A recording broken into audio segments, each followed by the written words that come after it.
Kasi parang may basa na sabi sa akin, si Madam Ruby ay natural naman talaga mangyari yun, di ba?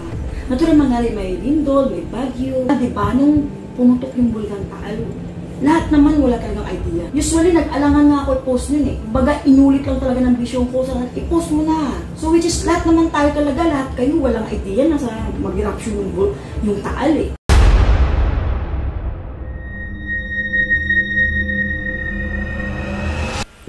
Hello po mga ka-PTV, sa video na ito ay tatalakayin natin ang pagsabay ng malakas na bagyo at mapaminsalang lindol sa probinsyang ito ayon sa mga visions ni Madam Rudy Baldwin.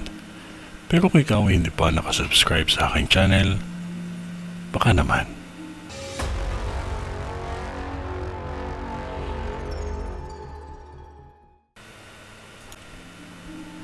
Nakikita ko sa vision ko na makakaranas ng hagupit ng bagyo at lindol ang probinsyang ito. Kahit pa sabihin natin na ang lugar na ito ay nadadaanan palagi ng bagyo. May bagyo na mangyayari na ang lugar na ito ay matindi ang dadanasin.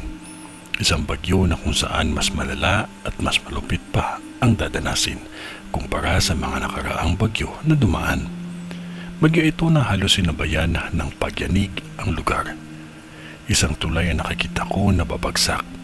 Guguho ito sa hindi inaasahang panahon. Kilalang tulay ito na kung pagmamasdan mo matibay pa, ngunit ito ay bibigay na.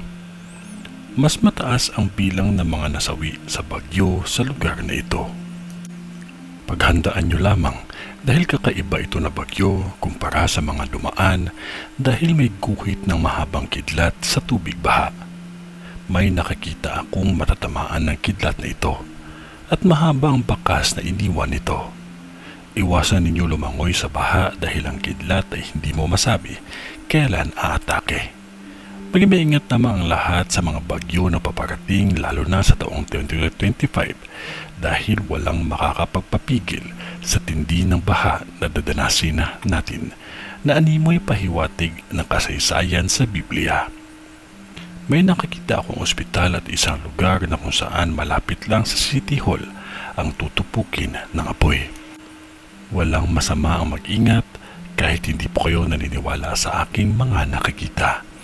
Dahil kung yan lang ang ipinakita ng Diyos sa akin ay hanggang doon lang din ang aking masasabi. Ito ay ang bisyon ni Madam sa Zamboanga. Sa ngalan ng Diyos Ama, ng Diyos Anak, at ng Diyos Espiritu Santo. Amen.